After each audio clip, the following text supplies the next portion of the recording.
Guess who's on the line right now? Ooh. Birthday boy, Lanny Davis. Now, who told you this is a leak? You know, I've never leaked any newspaper stories in this town. So, who told you this? I don't know. Which birthday is it? Be honest. I just turned 40.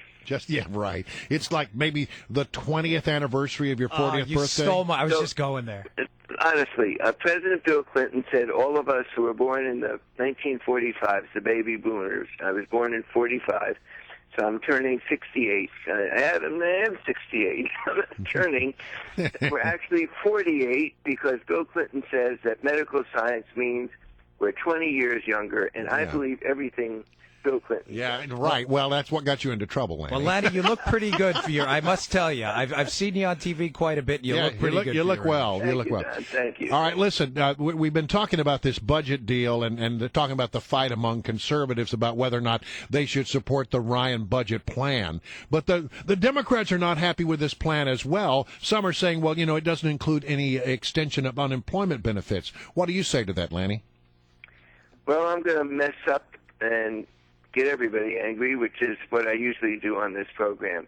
I think that unless we reduce our national debt that's now bordering on $17 trillion, I am a 68-year-old grandfather with a 15-year-old and 8-year-old son. So that's a long story you don't have enough time to hear about.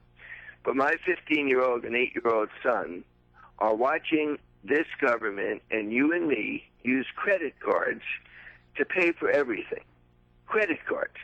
And usually credit cards that are borrowing from the Chinese, and it's immoral. It's flat out immoral for us to use credit cards and dump our receipts on our children's lap. Yeah. That's what this budget does. I think I admire Paul Ryan and Patty Murray for what they've done. Wow. But the fact is they have ignored the moral issue of our time, which is using a credit card to pay for today's expenses. Well, I think you make a very good point. Nancy Pelosi says it's unconscionable to pass this budget deal without extending unemployment benefits. But if she wants to pay for unemployed benefits by increasing taxes, I favor that. Wow. But not by using a credit card. And there's not a single Democrat that I know of who's ready to say, I'm not using another credit card once and dump the receipts on my children's lap. So I go back to Simpson Bowles that we've got to reduce the deficit. And although I admire what Ryan, and I am mixed on this, Ryan and Murray have at least done something in a bipartisan basis, which is the other side of me, that we have to reach across the aisle and figure out what to do. And at least this is something that is a bipartisan plan. But it doesn't reduce the deficit, and it doesn't reduce the debt. Lanny, I have to tell you, I'm pleasantly surprised that you came on to say that. I was hoping we would spar a little bit, but ironically, me being a libertarian-leaning Republican, I defended President Clinton many times out there in his speech because it's a mathematical fact that as a percentage of GDP, he spent less money than President Bush. And I think as good conservatives and libertarians, we have to be willing to stand on principle, not on these flowery ideas in these speeches. And if the principle is that we're going broke, then we have to take a stand right now. And I applaud you as a Democrat for saying there's a problem and recognizing it. Thank you very much.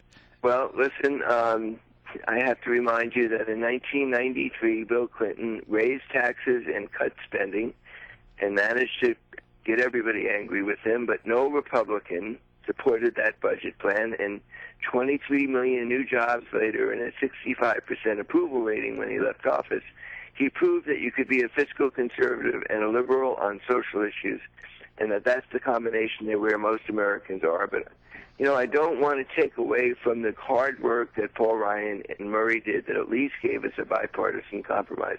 It just doesn't do anything about the debt. The grand bargain has been abandoned by both Obama and Boehner and the Democrats and the Republicans, and only Erskine Bowles and Alan Simpson are really seeing it right and probably understand this whole thing is a fake.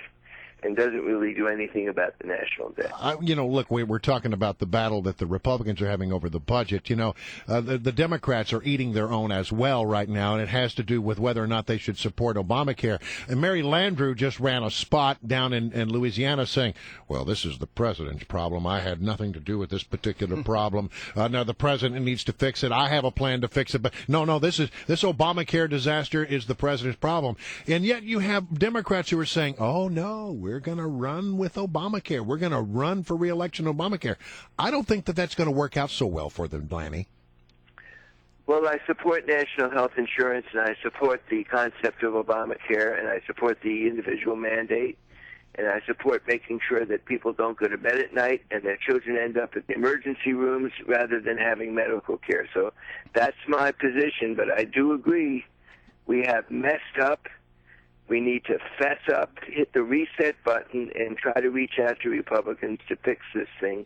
But we've got to have national health insurance. The Republicans have no plan, no answer, and they need to come up with one. Well, Lanny, national health insurance, it's going to lead to rationing. It's just an economic fact, so I have to fundamentally disagree with you there. I don't think it's going to do anything to increase access. It's only going to increase the time between you and seeing your doctor. So what's your look? There are a lot of arguments, and I can argue with that one with you, but I get that concern. What's your answer to 43 million people who don't have health insurance, who, when their children get sick, where do they end up? I'll tell you they what, end up in emergency rooms in public hospitals that have to take them. They don't die on the streets, or at least we don't favor that. Well, you know what I'm concerned about, Lanny? Answer? I'm concerned about the hundreds of millions of people who are going to lose their health care because of Obamacare. That's where we messed up. Yeah, okay. And you're absolutely right. That was a mistake. We misled people. I think it was an honest mistake. I don't think it was intentional. Not so but that's sure. where we messed up, and we've got to fix that. Okay. We've got to change the regulations that force people to change their policies. And Bill Clinton, again, somebody I respect, a longtime friend, who's been in favor of national health insurance and failed when he was president, says we need to change that. We're out of time, though, Lanny. We got to go. Thank you so much. Thank you. Good to talk to you. Happy birthday to me. Yeah, happy birthday to you.